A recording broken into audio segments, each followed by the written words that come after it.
Feche teus olhos, irmão e irmã. Respira fundo. Como é bom a gente respirar.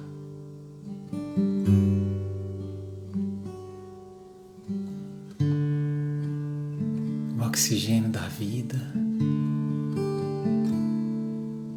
O ar que agora adentra o nosso corpo. Que a gente por tantas vezes fez isso durante o dia, mas nem prestou atenção. Que a gente respira vida.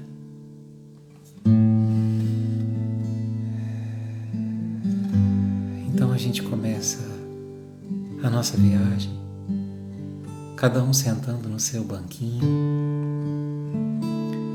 nesse cais do coração, uma viagem do nosso eu, no horizonte do crescimento. É tão bom poder olhar para o meu lado e ver você, minha irmã. É tão bom poder olhar para o meu lado e ver você, meu irmão. Saber que a gente está junto. Saber que a gente quer ser um novo eu. Que já é tempo de crescer, de gastar nossa energia com o nosso lapidar do coração. E nesse instante, a gente sente no nosso barco a aproximação do comandante. Oh Jesus, que alegria, Senhor, fitar ao fundo dos teus olhos, sentir o teu amor. Que alegria, Jesus, é saber que cada um desses lares que agora estão aqui sintonizados conosco, o Senhor se faz presente. E às vezes a gente passou a semana inteira atribulado, sem se lembrar do Senhor. Mas agora é tempo de estreitar os laços. É tempo de aproximar os corações. Por isso, Jesus, leva essa oração em forma de canção para todos aqueles que estão necessitando nesse instante, sejam onde estiverem, neste plano ou no outro. Senhor, cuida da nossa humanidade. E nesse instante, a gente percebe também que hoje a gente tem uma presença especial no barquinho. Mãe Maria, seja bem-vinda, mãe. Seja muito bem-vinda nessa semana que é a Semana das Mães. A senhora vem pessoalmente beijar o coração de cada filho aqui, de cada um que tem saudade da mãe, que talvez não pode mais abraçá-la na presença, mas nesse instante, por teu intermédio, Mãe Maria, a gente abraça o Espírito e sente o perfume da nossa mãe. Esteja conosco. Maria de Nazaré, Maria me cativou, fez mais forte minha fé e por filho me adotou. Às vezes eu paro e fico a pensar, e sem perceber me vejo a rezar, e o meu coração se põe a cantar pra Virgem de Nazaré. Maria que o mundo inteiro escolheu, a mãe de Jesus, o Filho de Deus. Maria que o povo inteiro elegeu, Senhora e Mãe do céu. Ave Maria, Ave Maria, Ave Maria, Mãe de Jesus. Aproveita essa oração em forma de canção para se encontrar com a sua mãe. Esteja onde ela estiver, imagine-se agora num abraço, num carinho, num gesto de amor e gratidão pela oportunidade de ter habitado seu ventre. Maria, que o mundo inteiro escolheu, a mãe de Jesus, o Filho de Deus. Maria, que o povo inteiro elegeu, Senhora e Mãe do céu. Ave Maria, canta comigo. Ave Maria, Ave Maria, Mãe de Jesus. Cuida dos corações, Maria. Ave Maria, Ave Maria, Ave Maria, Mãe de Jesus.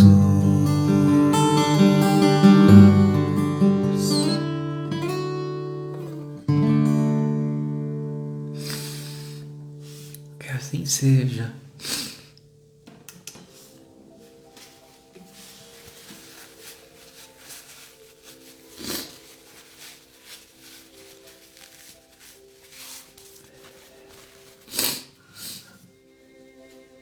Boa noite. Boa noite, meu irmão, minha irmã. Não tem como a gente não se emocionar quando a gente sente, né? Um abraço, carinho de Maria.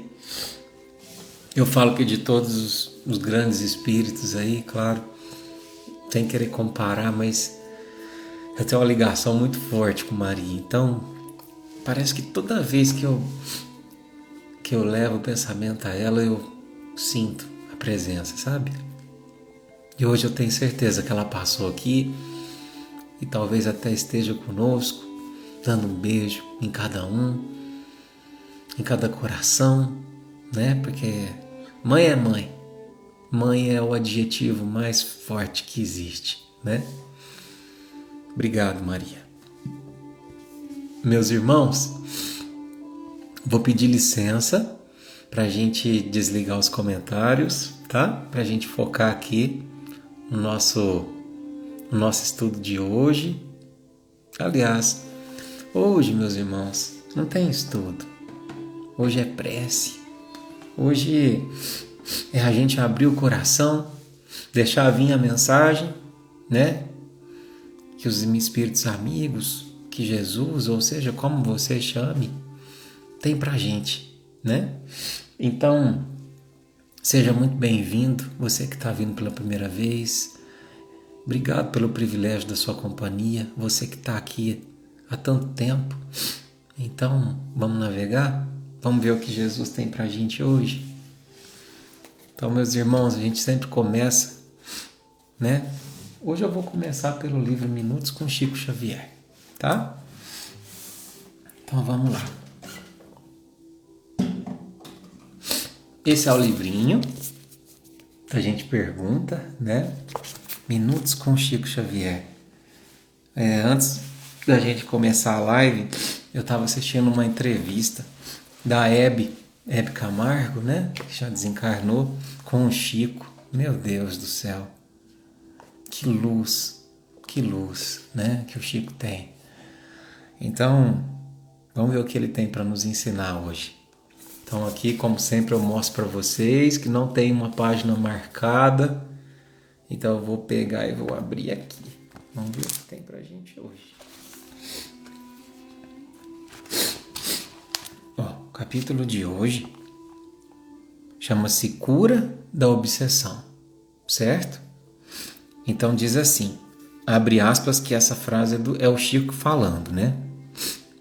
Quem quiser estudar, orar, cumprir com os próprios deveres e trabalhar em auxílio dos outros, principalmente daqueles que atravessam dificuldades e provações maiores que as nossas, alcança libertação e tranquilidade com toda certeza. Porque os nossos adversários desencarnados são sensíveis às nossas palavras, mas só se transformam para o bem com apoio em nossas próprias ações. Que lindo, que profundo isso, né? Eu vou ler de novo. Quem quiser estudar, orar, cumprir com os próprios deveres e trabalhar em auxílio dos outros, principalmente daqueles que atravessam dificuldades e provações maiores que as nossas, alcança libertação e tranquilidade com toda certeza, porque os nossos adversários desencarnados são sensíveis às nossas palavras, mas só se transformam para o bem com apoio em nossas próprias ações.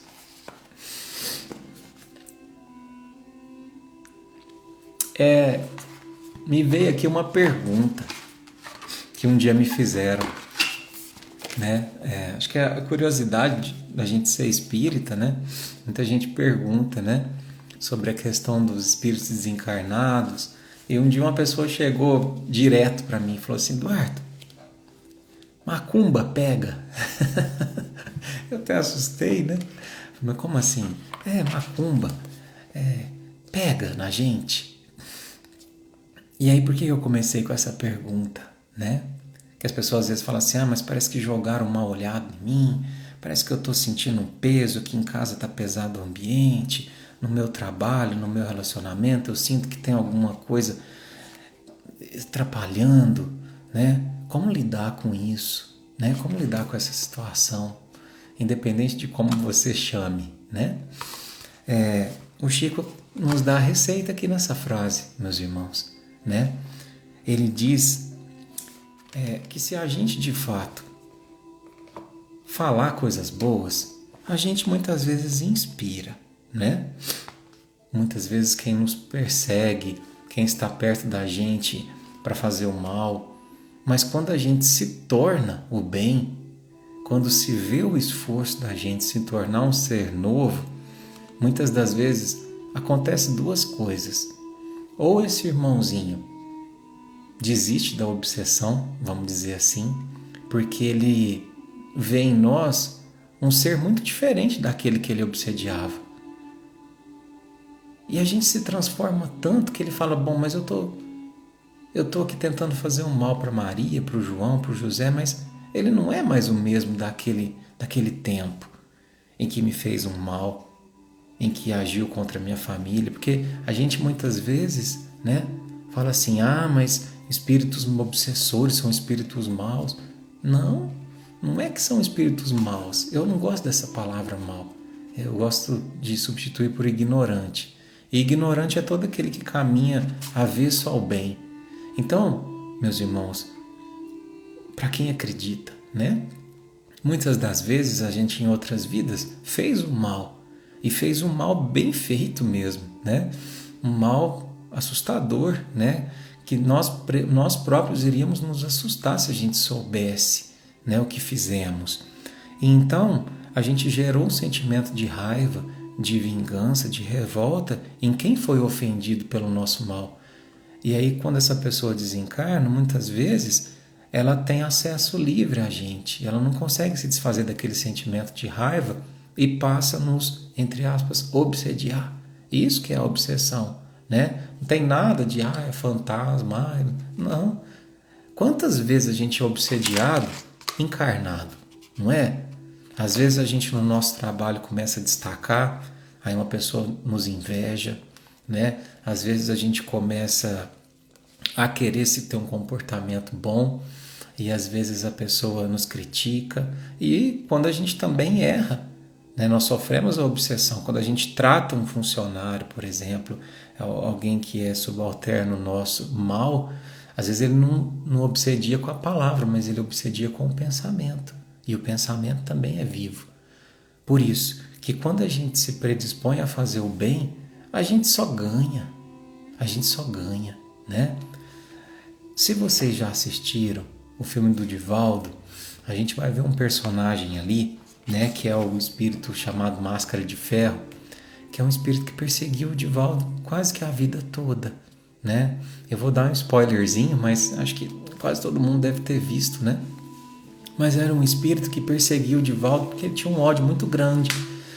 Provavelmente porque o Divaldo tinha feito mal para ele, né? Só que aí o que acontece? Como o Divaldo se predispõe a ser um novo ser, como ele se esforça, né? Independente de ser espírito ou não, mas como ele se esforça no bem, aquele espírito começa aos poucos, sem perceber, ser evangelizado. Então, a gente acaba evangelizando o nosso obsessor pela nossa postura no bem. Aí a obsessão nossa é ao avesso, só que a gente obsedia para o bem. Porque ele começa a observar nossas condutas, nossas palavras, e de duas uma, ou ele não tolera aquilo e vai embora, ou ele começa a ser evangelizado também.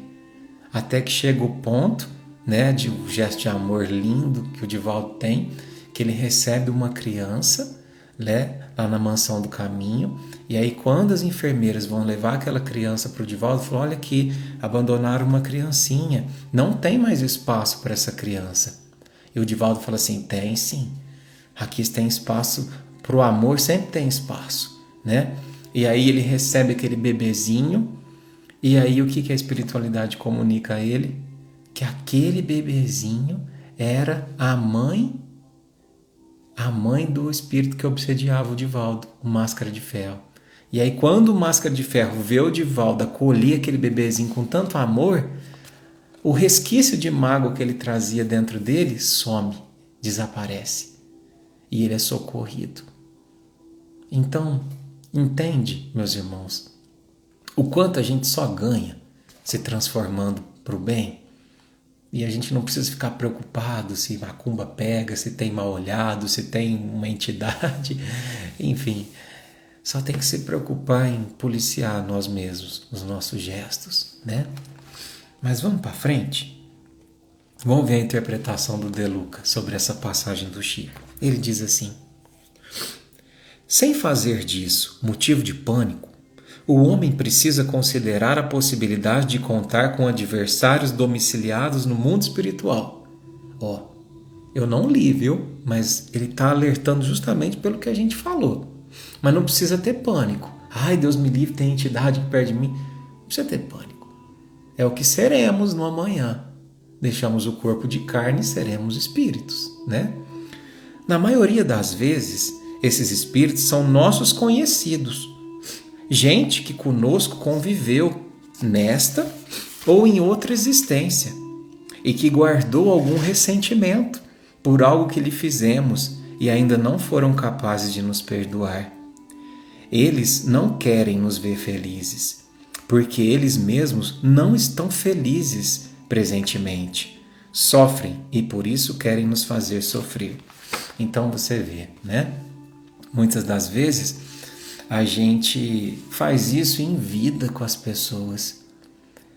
A vingança, por exemplo, quanto a alguém que nos fez o mal, né? Alguém que nos fez o mal, alguém que age com a gente com injustiça, a gente vai lá e tem um pensamento de vingança, de raiva. E aí o que acontece? Eu me torno igual. Eu entro nessa vibração dessa pessoa e eu permito que o ódio dela, que a mágoa dela habite em mim. Eu abro as portas. E com a espiritualidade funciona da mesma forma, porque a espiritualidade nada mais é do que nós desencarnados, né? Como impedir que eles nos atinjam? Ele pergunta. Qual seria o método mais eficiente de defesa espiritual? Olha só o que a gente falou. Chico Xavier expõe a receita espírita: estudo, oração e trabalho no bem. estudo, oração e trabalho no bem. Por quê? Estudar o quê? Precisamos estudar as coisas relacionadas ao espírito, tanto quanto estudamos os mais variados aspectos da vida material. Então, estudar. Por que é importante estudar? Né? Eduardo, mas você sempre falou que o sentimento é mais importante, né? Não é que é mais importante, mas às vezes a gente precisa do suporte do estudo para que a gente desenvolva o sentimento, para que a gente saiba lidar com o sentimento, né? Então, um estudo elevado, seja ele do Evangelho, do Livro dos Espíritos, da sua Bíblia, né? É algo que nos aproxima de Jesus, porque aquilo está impregnado de lições lindas, de valores. E quando a gente entra em sintonia com esse tipo de mensagem, a gente modifica a frequência do nosso pensamento. Isso nos eleva e a gente muitas vezes se torna inacessível a esse tipo de influência negativa. Entende? E aí diz assim, ó: há muita gente letrada, pós-graduada, falando vários idiomas, mas espiritualmente analfabeta. Pouquíssimas têm respostas para as grandes questões da vida. Quem sou eu? De onde vim? Para onde vou após a morte? O que é a vida na Terra? Que missão me cabe realizar enquanto aqui estiver? Meus irmãos, se você nunca se fez essas perguntas, agora é o momento. Agora é o momento de você entender que existe um porquê maior. Quando a gente se predispõe a entender o porquê estamos aqui nessa vida, a gente ressignifica as prioridades da nossa vida. E ressignificando as prioridades, o sofrimento automaticamente vai embora, porque a grande parte do sofrimento que a gente tem é por apego à matéria, né? Seja ela de pessoas, seja ela de valores. Então, quando a gente olha para o mundo com uma visão mais ampla e não pelo cabresto, né? A gente é condicionado a olhar dessa forma e parece que existe uma fórmula especial de sucesso, né? Esses dias eu estava vendo um psicólogo falar sobre isso. Qual é a fórmula especial de sucesso? É você ir lá, nascer, né? Ser um bom aluno, ser o melhor aluno da escola, e aí você vai lá, passa numa faculdade federal, você se casa, tem 2 filhos, tem um ótimo emprego, aí você ganha um salário gigantesco, constrói uma casa, tal. Essa é a fórmula da felicidade, né? Mas aí, de repente, você descobre que a sua vida não teve essa fórmula.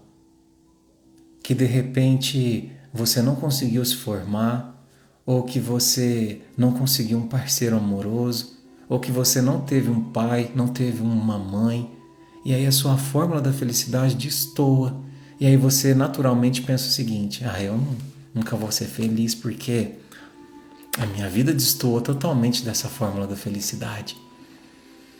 Então, nesse instante, a gente precisa entender: essa fórmula foi feita por quem?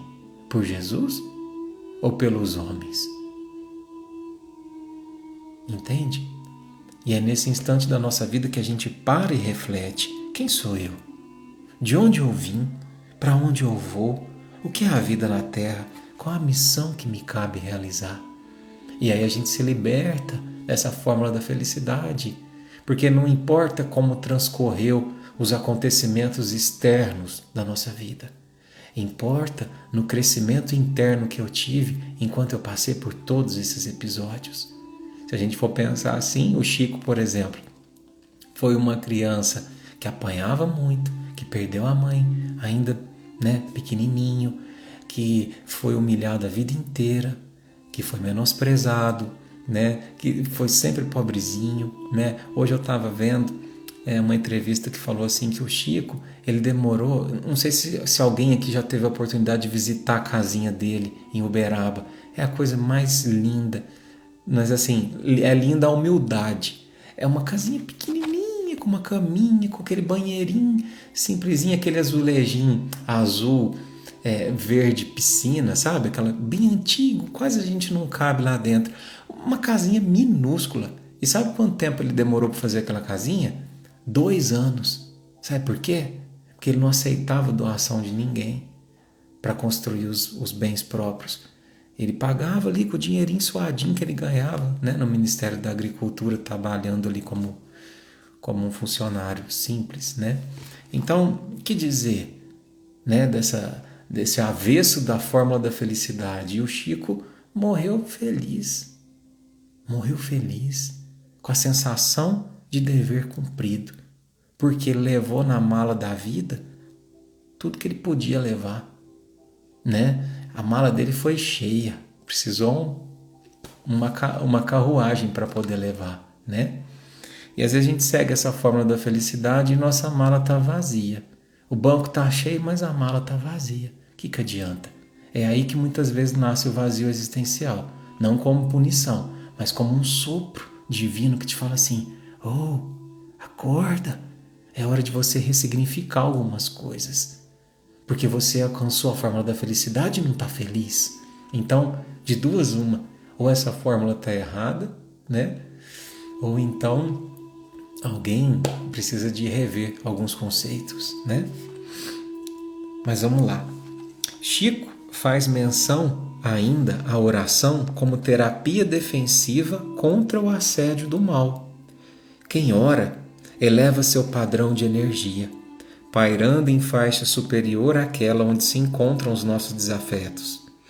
É como mudar a estação de rádio. Giramos o botão de sintonia e passamos a captar outra onda. Quem faz da prece um hábito fica sintonizado na estação transmissora divina, não captando ondas de frequência inferior. Irmãos, vou falar uma coisa séria para vocês, tá? E vocês vão lembrar de mim. O dia que você tiver menos vontade de rezar é quando você mais precisa rezar. Sabe quando a gente está com ódio da prece? Eu não quero rezar porque as coisas dão tudo errado na minha vida, porque isso aconteceu. É a hora que a gente mais precisa. É a hora de vencer a si mesmo. E aí não tem prece decorada, não. Aí é colocar uma música e falar para Jesus: Jesus, eu tô com raiva. As coisas não saíram como eu queria. Tô com raiva de você. Mas eu sei que eu preciso mudar essa vibração. E aí quando a gente começa a articular as palavras, a gente começa a abrir o campo para a espiritualidade amiga adentrar. Então, mesmo quando o coração estiver doendo e machucado, não deixa de fazer tua prece. Vença a si mesmo. Porque talvez é aqueles 5 segundinhos ali em que a gente luta contra a nossa ausência de fé que a espiritualidade precisa para te tocar, para te sensibilizar, né? Então é isso. A receita termina com o remédio do trabalho no bem, o último remédio, né? Então é o estudo, a oração e o trabalho no bem. Ao ocuparmos nossa mente no desempenho reto de nossas tarefas, fechamos espaço para as sugestões infelizes que partem de seres desencarnados. Olha só, o trabalho no bem é um manancial de energia, é onde a gente se renova, né? Para os irmãos que estão enlutados, eu quero dizer para vocês que o trabalho no bem é um dos principais recursos no qual você deve se ater. É claro, né, que o respeito pelo luto, a busca de um psicólogo, se for preciso, um suporte médico, mas o trabalho no bem, ele busca reabastecer energias que quando a gente está enlutado, perdeu alguém que a gente ama muito, a gente não tem essas energias dentro de nós. A gente está esgotado emocionalmente, energeticamente, a gente sente que a vida não tem mais sentido. E o trabalho do bem é como se fosse uma faxina no espírito, no pensamento. Então, após aqueles primeiros dias que são muito difíceis, levanta, chora, mas chora andando, como a gente sempre diz, né? E vai fazer um trabalho no bem. E quando nós realizamos esse trabalho no bem, que beneficia aqueles que passam por dificuldades maiores do que as nossas próprias dificuldades, nós sensibilizamos os inimigos astrais pelos nossos exemplos de amor e abnegação, pois mostramos a eles que somos criaturas esforçadas no bem e que, se no passado estivemos caídos no mal, hoje estamos nos levantando, a fim de repararmos os próprios equívocos pelas asas da caridade. Irmão, irmã, o mal, o ódio, ele só escuta uma voz. E sabe qual é essa voz? A voz da humildade, a voz da caridade. É a única voz que sensibiliza o mal. É a única. Então, temos que fazer uso desse recurso. Temos que mostrar a quem nos odeia que não há mais motivos para odiar. Que a gente também está predisposto a se tornar um novo ser, a se reconstruir. E à medida que a gente vai fazendo isso, esse esforço do trabalho no bem, a gente vai adquirindo novas companhias no plano espiritual. Sabe, meus irmãos, uma coisa que a gente esquece muito, muito, do nosso anjo da guarda. A gente tem que sempre lembrar do nosso anjo da guarda. Você sabia que a gente tem um espírito que foi especialmente designado para cada um de nós, para você, para te ajudar a não cair, para te ajudar nos momentos de aflição? Ah, Eduardo, mas eu não escuto. Você não escuta porque às vezes está fazendo muito barulho, porque às vezes está atribulado ali nas coisas do mundo. Mas se a gente silencia a intuição, a inspiração, poxa vida, vou por esse caminho. Muitas vezes é o sopro do nosso anjo guardião, querendo nos indicar por onde seguir. Muitas vezes durante o sono, em desdobramento, a gente encontra com ele. E muitas vezes, meus irmãos, o nosso anjo guardião foi um ente querido que desencarnou em outra vida e teve, pelo mérito espiritual, a possibilidade de se tornar o nosso anjo guardião. Então é alguém que te ama muito, que tem um vínculo muito forte com você. Então recorra a ele, estreite teus laços com ele também, E termina assim: dentre todas as receitas que andam no mundo para a cura das obsessões, as prescrições de Chico Xavier foram tiradas diretamente do Evangelho de Jesus e, por isso, carregam as genuínas forças de libertação de nossos vínculos com as trevas. É só experimentar. Então, e o travou aqui, voltou, né? O Chico, ele foi tão respeitado, ele foi tão querido, que ele conquistou o afeto até de irmãos de outras crenças, de tamanho respeito que ele obtinha das pessoas. Então, a receita é essa contra a obsessão. Está sentindo o peso? Está sentindo a angústia? Está sentindo o medo? Lembra da nossa lição de hoje. Eleva o pensamento em oração, estuda coisas boas, se conecta com coisas boas e trabalha no bem, certo? Esse foi o estudo de hoje. Vamos para o livro Sempre Melhor? Gostaram? Eu gostei bastante. Parece simples, Mas é profundamente eficaz, Então vamos lá, meus irmãos. Hoje, livrinho Sempre Melhor. Vamos pedir que a espiritualidade, Mãezinha Maria Santíssima, faz com que a gente possa abrir nesse livrinho uma lição que a gente está precisando. Porque esses corações todos que estão aqui estão necessitados dessa lição.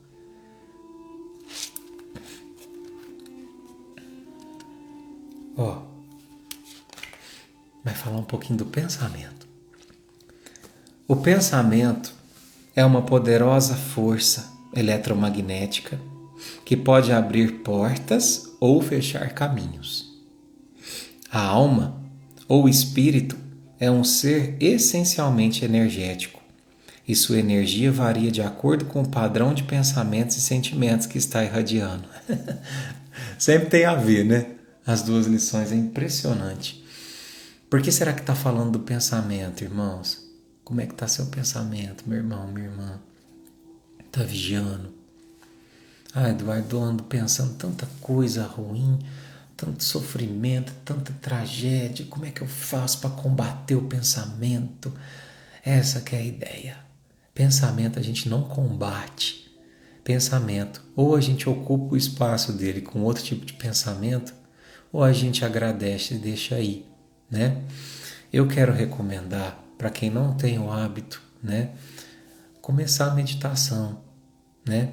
Eu faço meditação todos os dias, 6 horas da manhã, com o Tadashi Kadomoto, né?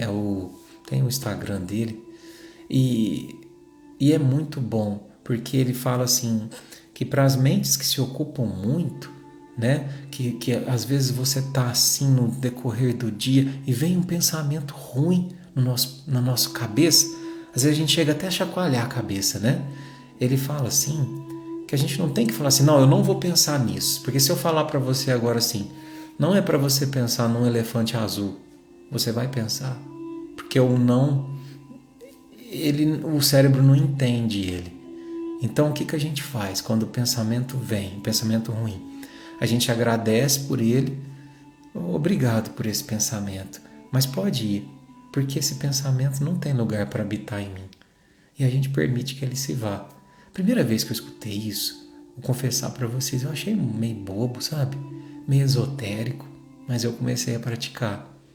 E realmente é impressionante o quanto isso faz efeito, né?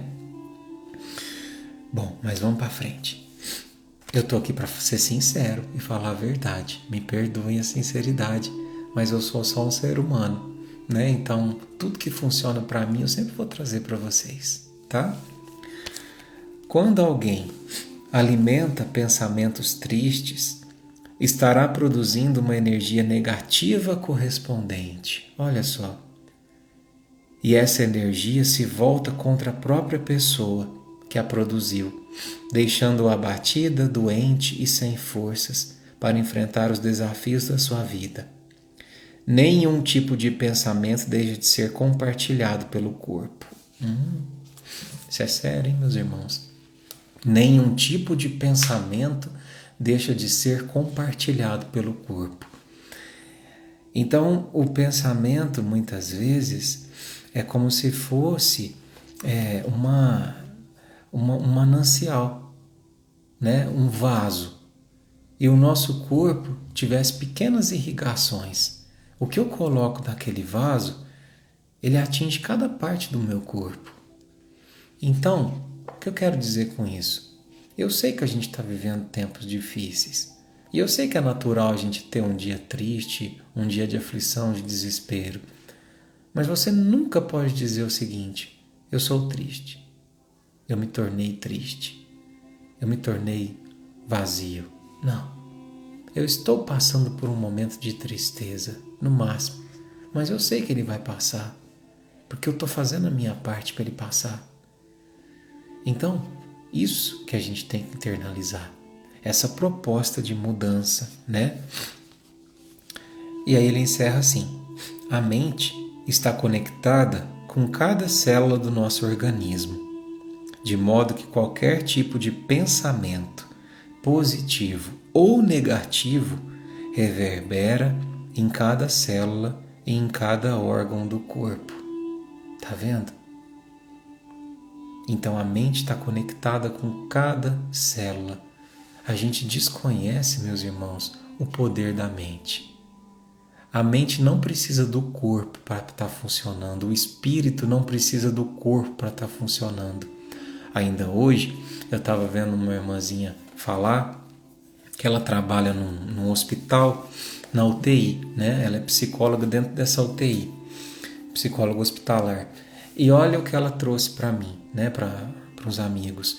Ela trouxe que eles estão utilizando agora nas UTIs, né?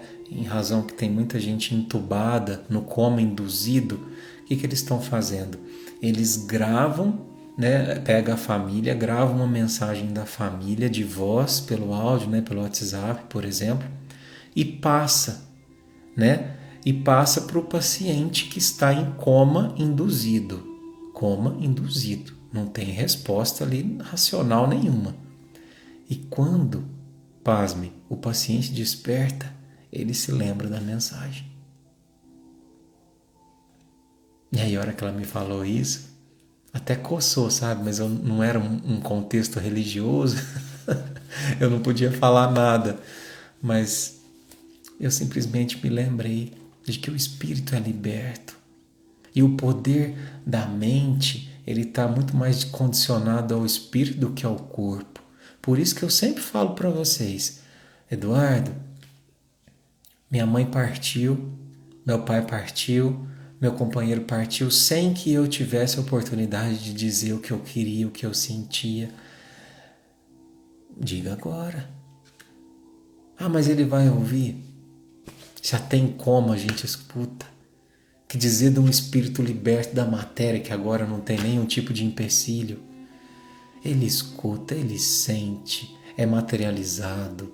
Quantas vezes, meus irmãos, a gente vê nos livros relatos, agora, por exemplo, no Dia das Mães, você pegar e pensar na flor que a sua mãe mais gostava, para aqueles que têm as mães já desencarnadas, e pensar num vaso lindo e pedir para a espiritualidade entregar esse vaso para ela. Eles fazem isso.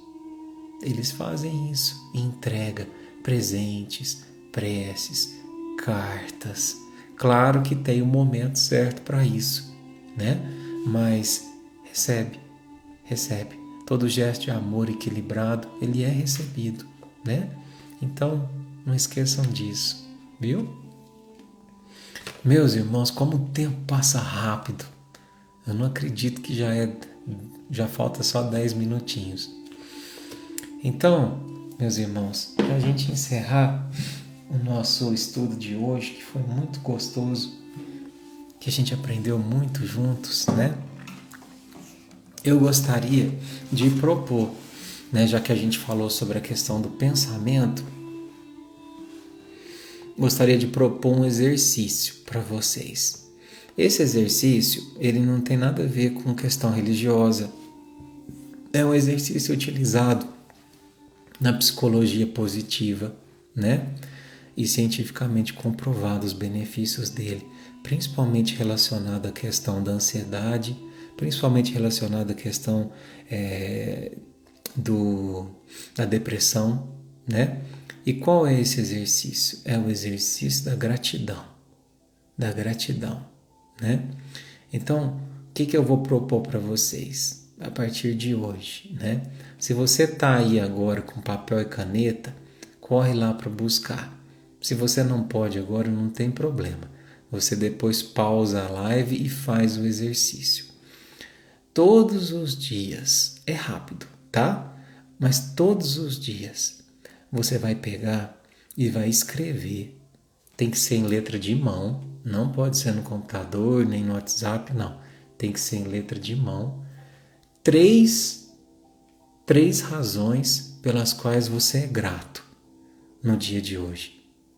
Então, por exemplo, hoje eu sou grato por ter acordado do lado da minha esposa, né? Por quê? Porque eu sei que é alguém que escolheu estar comigo nessa vida, que renunciou a tantas outras escolhas para estar comigo, né? Então você vai, por exemplo, citar uma frase e você vai escrever: eu sou grato por isso, por isso e por isso, né? Depois de um mês, a gente vai retomar essa conversa. Ou você vai me escrever o impacto que isso teve no seu ser. Dizem que tem casos de melhora de até 40%, 50%, né? Em termos de ansiedade, de estresse, de depressão, né? Por quê? Porque a gente ainda desconhece os benefícios da gratidão. O que a gente sabe, muito mais pela espiritualidade do que pela ciência, é que a gratidão, ela ocupa o espaço do medo, ela ocupa o espaço do desespero, ela ocupa o espaço da ansiedade. Eles não conseguem compartilhar do mesmo espaço. Então, todas as vezes que a gente sente a gratidão, é como se ela substituísse um sentimento ou ocupasse uma cadeira em que o medo pudesse sentar. Entendeu? Então, eu quis passar para vocês esse exercício, tá? Espero que você faça, por favor. E depois vai me falando, tá? Pode mandar direct ou de qualquer outra forma, vai me falando o efeito que isso teve na sua vida, tá bom? Irmãos, então, para a gente encerrar o nosso estudo de hoje,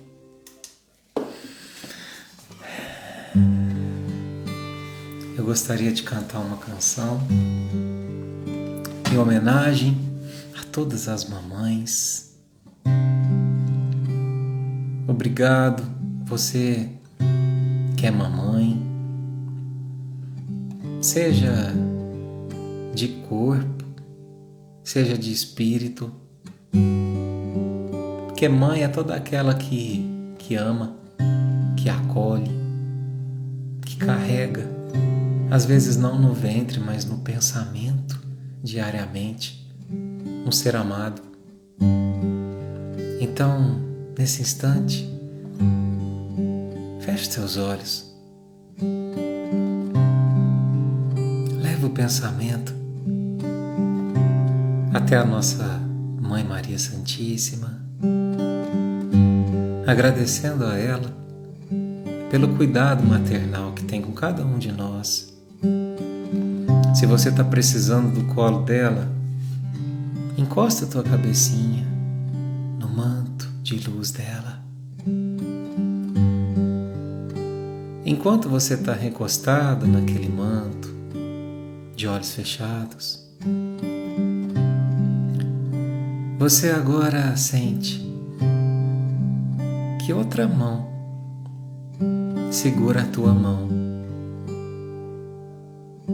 E você, ao olhar para o lado, percebe que é alguém pelo qual você nutre um amor maternal.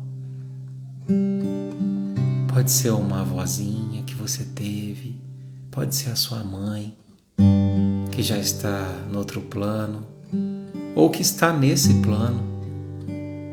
Afinal, para o amor, essa questão dos planos inexiste. Então, esse momento, você está de mãos dadas com Maria e com a sua mãe, ou com alguém que tem esse significado para você. Sinta o seu amor. Nossa Senhora, me dê a mão, cuida do meu coração, da minha vida, do meu destino. E diante desse pedido de cuidar de você, do teu coração, do teu destino, você compartilha com essas duas mães o que tem afligido o teu coração. Porque mãe é assim. Mãe é colo que sempre aconselha. Mãe é colo gostoso de habitar, que nunca perde o calor e o aconchego. Então conta a ela tuas aflições, tuas dores, teus medos, a fim de que ela te encoraje na caminhada, a fim de que ela te faça criança novamente, a segurar tua mão e te incentivar a dar teus primeiros passos. Acredita, mãe é mãe. Cubra-me com seu manto de amor, Guarda-me na paz desse olhar, cura-me as feridas e a dor me faz suportar.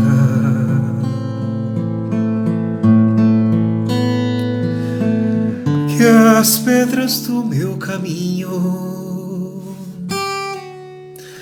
meus pés suportem pisar, mesmo ferido de espinhos, me ajude a passar. Se ficaram mágoas em mim, Mãe, tira do meu coração.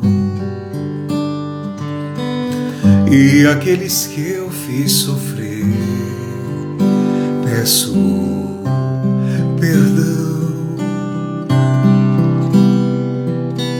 Se eu curvar meu corpo na dor, me alivia o peso da cruz e interceda por mim, minha mãe, junto a Jesus. Nossa Senhora, me dê a mão, cuida do meu coração, da minha vida, do meu destino. Nossa Senhora, me dê tua mão, vem e cuida do meu coração, no que for preciso da minha vida, do meu destino. Eu te entrego, Mãe, do meu caminho.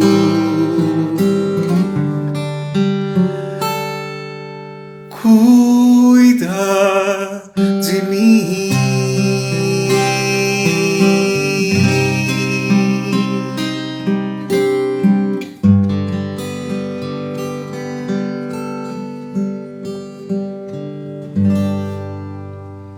Assim seja, Jesus. Obrigado, Mãe Maria, pela tua presença no nosso barco. Quantas mãezinhas receberam no plano maior esse abraço, cheio de saudade, mas cheio de esperança,